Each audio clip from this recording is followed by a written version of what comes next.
go. আচ্ছা, একটা খুব সহজ একদম সাধারণ একটা প্রশ্ন দিয়ে আজকের আলোচনাটা শুরু করলে কেমন হয়? হ্যাঁ, নিশ্চয়ই, বলুন। আমাদের এই যে পৃথিবী, হুম। এর ওপরটা তো একদম মসৃণ নয়, তাই না? কাঁচের মতো সমান্ত নয়। না, বিলকুলই নয়। তো প্রশ্নটা হলো কেন নয়? লক্ষ লক্ষ বছর ধরে তো সবকিছু ক্ষয় হচ্ছে। তাহলে তো এর একটা সমান গোলক হয়ে যাওয়ার কথা ছিল, কিন্তু হয়নি। এর পেছনে কারণটা কি? খুব সুন্দর একটা প্রশ্ন, আর এর উত্তরটাও বেশ মজার। আসলে এখানে দুটো বিরাট শক্তি একে অপরের বিরুদ্ধে সবসময় কাজ করে চলেছে। দুটো শক্তি। হ্যাঁ, একটা শক্তি অন্তর্জাত প্রক্রিয়া, মানে ভেতরের শক্তি। আর এর উৎস? এর উৎস হল পৃথিবীর গনগনে উত্তপ্ত কেন্দ্র। পৃথিবীর ভেতরের গঠনটা তো অনেকটা সেদ্ধ ডিমের মতো। হ্যাঁ, ভূত্বক, গুরুমণ্ডল, কেন্দ্র। একদম। তো এই গুরুমণ্ডলের ওপরের দিকে একটা বেশ আঠালো, অর্ধতরল একটা স্তর আছে, যার নাম হল অ্যাস্থেনোস্ফিয়ার। অ্যাস্থেনোস্ফিয়ার, আচ্ছা। হ্যাঁ, পৃথিবীর কেন্দ্রের অসীম তাপে এই স্তরের পদার্থগুলো অনেকটা টকবক করে ফুটতে থাকা স্যুপের মতো আচরণ করে। নিচের গরম পদার্থ ওপরে ওঠে, আর উপরের ঠান্ডা ও ভারী পদার্থ নিচে নেমে যায়। ওহো, অনেকটা আমরা যেভাবে জলে তাপ দিলে পরিচলন স্রোত দেখি। ঠিক তাই। আর এই পরিচলন স্রোতই ভূপৃষ্ঠের শক্ত প্লেটগুলোকে ভাসমান ভেলা বা কনভেয়ার বেল্টের মতো এদিক ওদিক ঠেলতে থাকে। আচ্ছা। এই ভেতরের শক্তি বা আলোড়নকে মোটে তর্পে দুটো ভাগে ভাগ করা যায়। একটা চলে খুব ধীর গতিতে, যা আমরা টেরি পাই না, অন্যটা ঘটে হঠাৎ করে। যেমন ভূমিকম্প বা অগ্ন্যুৎপাত। হ্যাঁ, ঠিক। এই ধীর গতির আলোড়নটা তো তাহলে পৃথিবীর বড় বড় কাঠামো, যেমন মহাদেশ বা পর্বতমালা, এগুলো তৈরি করেছে। একদম। এই ধীর আলোড়ন বা ডায়াস্ট্রফিজমের প্রথম ভাগটি হল মহীভাবক আলোড়ন বা এপিরোজেনিক মুভমেন্ট। মহীভাবক। হ্যাঁ, এপিরোজ মানে মহাদেশ। ভাবুন, একটা বিশাল লিফট খুব খুব ধীরে ধীরে ওপরে উঠছে বা নিচে নামছে। আচ্ছা। এই শক্তিটা ঠিক সেভাবে উল্লম্বভাবে, ওপর নিচ বরাবর কাজ করে। এর ফলে ভূখণ্ডের একটা বিশাল অংশ লক্ষ লক্ষ বছর ধরে ধীরে ধীরে ওপরে উঠে মহাদেশ তৈরি করে, অথবা নিচে বসে গিয়ে মহাসাগরের তলদেশ তৈরি করে। বলেন কি? তার আস্ত একটা মহাদেশ উপরে উঠে আসতে পারে? অবিশ্বাস্য। হ্যাঁ, এটা এতটাই ধীর যে আমরা টেরই পাই না, কিন্তু পৃথিবীর ভূখণ্ড আসলে নিঃশ্বাস নেওয়ার মতো ওঠানামা করছে। এর ফলে কিন্তু আরও কিছু মজার ভূমিরূপও তৈরি হয়। যেমন? ভাবুন, একটা কেকের বড় টুকরোর দুদিক যদি আপনি চাপ দিয়ে নিচে নামিয়ে দেন, তাহলে মাঝখানের অংশটা উঁচু হয়ে থাকবে, তাই না? হ্যাঁ, থাকবে। এটাই হলো স্তূপ পর্বত বা ব্লক মাউন্টেন। আর যে অংশটা নিচে নেমে গেল, সেটা হলো গ্রস্ত উপত্যকা বা রিফট ভ্যালি। ও আচ্ছা, রিফট ভ্যালি। আমি গ্রেট রিফট ভ্যালির কথা শুনেছি। মহাদেশটাই ধীরে ধীরে দুভাগ হয়ে যাচ্ছে। এই ফাটল এতটাই বিশাল যে মহাকাশ থেকেও দেখা যায়। বাহ! আর পর্বত তৈরির প্রক্রিয়াটা কি আলাদা? হিমালয়ের মতো সুউচ্চ পর্বত তো আর এভাবে তৈরি হয়নি। না, একদমই না। ওটার জন্য রয়েছে দ্বিতীয় প্রকারে ধীর আলোড়ন, গিরিজনী আলোড়ন বা ওরোজেনিক মুভমেন্ট। গিরিজনী? গিরি মানে তো পর্বত। ঠিক, অরস মানে পর্বত। এই আলোড়নটা কাজ করে অনুভূমিকভাবে বা পাশাপাশি।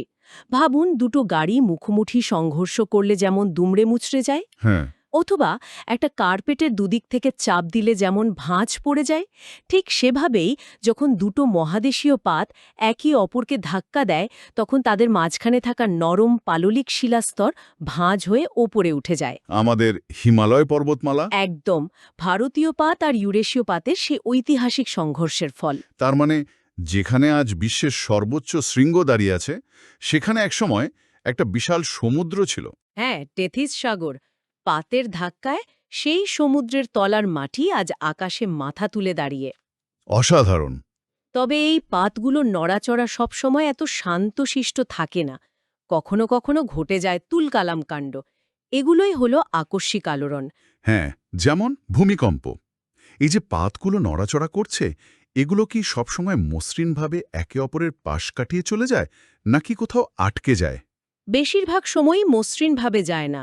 দুটো পাতের সীমানা তো আর মসৃণ নয়, এবড়োখেবড়ো। চলার পথে প্রায়ই একে অপরের সঙ্গে আটকে যায়। আচ্ছা। কিন্তু ভেতরের ইঞ্জিন তো প্লেটগুলোকে ঠেলতেই থাকে। ফলে যেখানে আটকে গেছে সেখানে বছরের পর বছর ধরে ওমচন শক্তি জমা হতে থাকে। অনেকটা একটা রবার ব্যান্ডকে টানতে থাকলে যেমন শক্তি সঞ্চিত হয়, তারপর? একটা সময় চাপটা সহ্যের বাইরে চলে গেলে সরাট করে জায়গাটা সরে যায়, আর ওই জমে থাকা শক্তি হঠাৎ করে মুক্ত হয়ে চারদিকে ছড়িয়ে পড়ে, ভূপৃষ্ঠে তৈরি করে কম্পন। এটাই ভূমিকম্প। তাহলে ভূমিকম্পের উৎস মাটির অনেক গভীরে? হ্যাঁ, ভূ অভ্যন্তরে যে বিন্দুতে শক্তিটা প্রথম মুক্ত হয় তাকে বলে ফোকাস বা হাইপোসেন্টার। ফোকাস। আর সেই বিন্দুর ঠিক সোজাসুজি ওপরে ভূপৃষ্ঠের যে স্থান তাকে বলে এপিসেন্টার। এপিসেন্টারেই কম্পনের তীব্রতা আর ক্ষতিক্ষয় সবচেয়ে বেশি হয়, কারণ ওটাই উৎসের সবচেয়ে কাছের জায়গা। আচ্ছা, আর ভূমিকম্পের সময় যে বিভিন্ন ওয়েভ বা তরঙ্গ তৈরি হয়? হ্যাঁ, অনেক রকম তরঙ্গ তৈরি হলেও ভূপৃষ্ঠ বরাবর বয়ে যাওয়া সারফেস ওয়েভগুলোই ঘরবাড়ি ভাঙার জন্য মূলত দায়ী। বুঝলাম। আর আগ্নেয়গিরি, ওটাও কি এই পাতের নড়াচড়ার সাথে যুক্ত? বহুলাংশে তাই। আগ্নেয়গিরিকে বলতে পারেন পৃথিবীর সেফটি ভালভ। Safety valve? হ্যাঁ, যেখানে ভূত্বক দুর্বল বা যেখানে দুটো পাত মিলিত হচ্ছে বা দূরে সরে যাচ্ছে, সেখানে পৃথিবীর ভেতরের প্রচণ্ড চাপে থাকা গলিত শিলা বা ম্যাগমা সেই ফাটল দিয়ে বেরিয়ে আসার পথ খুঁজে নেয়। ও, এই ম্যাগমা, গ্যাস আর ছাই যখন প্রচণ্ড বিস্ফোরণে বেরিয়ে আসে তখন তাকে আমরা অগ্ন্যুৎপাত বলি। ভূপৃষ্ঠে বেরিয়ে আসার পর ওই গরম তরল পদার্থটাকেই আমরা লাভা বলি। এই আগ্নেয়গিরিরও তো রকমফের আছে, তাই না? কোনোটা খুব সক্রিয়, কোনোটা হয়তো ঘুমিয়ে আছে। ঠিক তাই, অনেকটা মানুষের মেজাজের মতো। যেগুলো থেকে প্রায়ই বা নিয়মিত অগ্ন্যুৎপাত হয় সেগুলো সক্রিয় বা অ্যাক্টিভ। ইটালির স্ট্রম্বোলি এতই সক্রিয় যে সেখান থেকে প্রায় সবসময় লাভা বেরোতে থাকে। তাই নাবিকরা একে বলে ভূমধ্যসাগরের আলোকস্তম্ভ।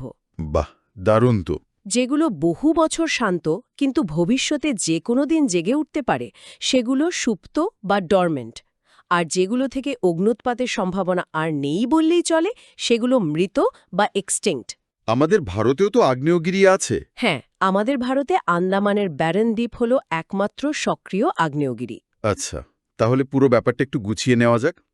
আমরা ভাঁজ, চ্যুতি, ভূমিকম্প, সুনামি এই শব্দগুলো প্রায়ই শুনি। এই ধারণাগুলো তো তাহলে একে অপরের সাথে জুড়ে আছে? হ্যাঁ, পুরোটাই এক সূত্রে গাঁথা।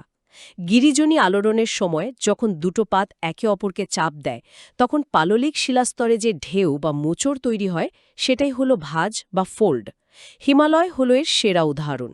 আর যদি শিলাস্তর খুব শক্ত হয়, ভাঁজ না হয়ে? ঠিক ধরেছেন, যদি শিলাস্তর খুব শক্ত বা ভঙ্গুর হয় তাহলে চাপের কারণে ভাঁজ না হয়ে তাতে ফাটল ধরে। সেই ফাটল বরাবর যখন শিলাখণ্ডগুলো একে অপরের থেকে সরে যায় তখন তাকে বলে চ্যুতি বা ফল্ট। আর ভূমিকম্পগুলো এই চ্যুতি বরাবরই হয়? একদম, বেশিরভাগ ভূমিকম্পের কেন্দ্রবিন্দু হল এই চ্যুতিরেখাগুলো। এখানেই শক্তি জমা হয় আর মুক্ত হয়। আমেরিকার সান অ্যান্দ্রিয়াস ফল্ট লাইন এর একটা কুখ্যাত উদাহরণ। আচ্ছা, এবার ভাবুন, এই রকম একটা বড় চ্যুতি যদি সমুদ্রের নিচে থাকে আর সেখানে ভূমিকম্প হয়, তাহলে কি হবে? তাহলে তো সমুদ্রের তলার জমিনটা হঠাৎ করে উপরে উঠে যাবে বা নিচে নেমে যাবে, আর তাতে অপন্ত জল তোলপাড় হয়ে যাওয়ার কথা। একদম। আর সেই তোলপাড়ের ফলেই জন্ম হয় সুনামির। ও, সাধারণ ঢেউ আর সুনামির মধ্যে একটা আকাশ পাতাল তফাত আছে। সাধারণ ঢেউ হলো অনেকটা চায়ের কাপের ওপর ফু দিলে জলের ওপরিভাগে যে ঢেউ খেলে যায় সেই রকম। এর শক্তি শুধু পৃষ্ঠে। আর সুনামি? কিন্তু সুনামি হলো কেউ যেন কাপের তলায় সজোরে একটা বাড়ি মারল। এতে কাপের পুরো জলটাই একসঙ্গে আন্দোলিত হয়। সুনামির শক্তি সমুদ্রের তলদেশ থেকে উপরিভাগ পর্যন্ত পুরো জলস্তম্ভ জুড়ে থাকে। তাই উপকূলে এসে যখন আছড়ে পড়ে তখন এই শক্তি হয় মারাত্মক বিধ্বংসী। তার মানে পৃথিবীর ভেতরের একটা ঘটনা, অর্থাৎ ভূমিকম্প, সমুদ্রের জলকে ব্যবহার করে উপকূলে ধ্বংসলীলা চালাতে পারে। সবকিছুই একে অপরের সাথে যুক্ত। ঠিক তাই। পুরো বিষয়টা তাহলে কি দাঁড়ালো? পৃথিবীর পৃষ্ঠ আসলে দুটি শক্তির এক বিশাল দ্বন্দ্বক্ষেত্র। একদিকে পৃথিবীর ভেতরের অন্তর্জাত শক্তি টেকটনিক পাতগুলোকে নাড়িয়ে ভূপৃষ্ঠে ভাঁজ ফেলে বা ফাটল তৈরি করে ক্রমাগত নতুন নতুন পর্বত, মালভূমি তৈরি করছে। মানে পৃথিবীকে উঁচু, নিচু আর অমসৃণ করে তুলছে। হ্যাঁ, আর অন্যদিকে বাইরের বহির্জাত শক্তি, মানে সূর্যের শক্তিতে চলা নদী, বায়ু, হিমবাহ, এই উঁচু ভূমিরূপগুলোকে লক্ষ লক্ষ বছর ধরে ক্ষয় করছে, বালি পলি বানিয়ে নিচু জায়গা ভরাট করে পৃথিবীকে মসৃণ করার চেষ্টা চালিয়ে যাচ্ছে। ঠিক এই অন্তহীন নির্মাণ আর ধ্বংসের চক্রই আমাদের এই বৈচিত্র্যময় গ্রহকে আজকের রূপ দিয়েছে। দারুণভাবে পুরো বিষয়টা বোঝা গেল। আলোচনাটা শেষ করার আগে একটা ভাবনা দিয়ে যাই। হ্যাঁ, অবশ্যই। আমরা এখন জানি যে অন্তর্জাত শক্তির কারণে ভারতীয় পাত এখনও ইউরেশীয় পাতের নিচে বছরে কয়েক সেন্টিমিটার করে ঢুকছে। যার ফলে হিমালয়ের উচ্চতা এখনো বাড়ছে। একদম, প্রতি বছর একটু একটু করে বাড়ছে। আবার একই সাথে বহির্জাত শক্তি, যেমন গঙ্গা বা ব্রহ্মপুত্রের মতো নদী আর অসংখ্য হিমবাহ প্রতি মুহূর্তে তাকে ক্ষয়ও করে চলেছে। আচ্ছা। তো ভূতাত্ত্বিক সময়ের বিশাল প্রেক্ষাপটে যদি ভাবা যায়, শেষ পর্যন্ত এই খেলায় কোন শক্তি জিতবে? হিমালয় কি আরও উঁচু হতে হতে একদিন মহাকাশ ছোঁয়ার চেষ্টা করবে, নাকি ক্ষয় পেতে পেতে ভবিষ্যতে এক সুবিশাল সমভূমিতে পরিণত হবে? ওয়াও, এটা তো দারুণ একটা প্রশ্ন। এই প্রশ্নটা না হয় আমাদের ভাবনার জন্য তোলা থাক।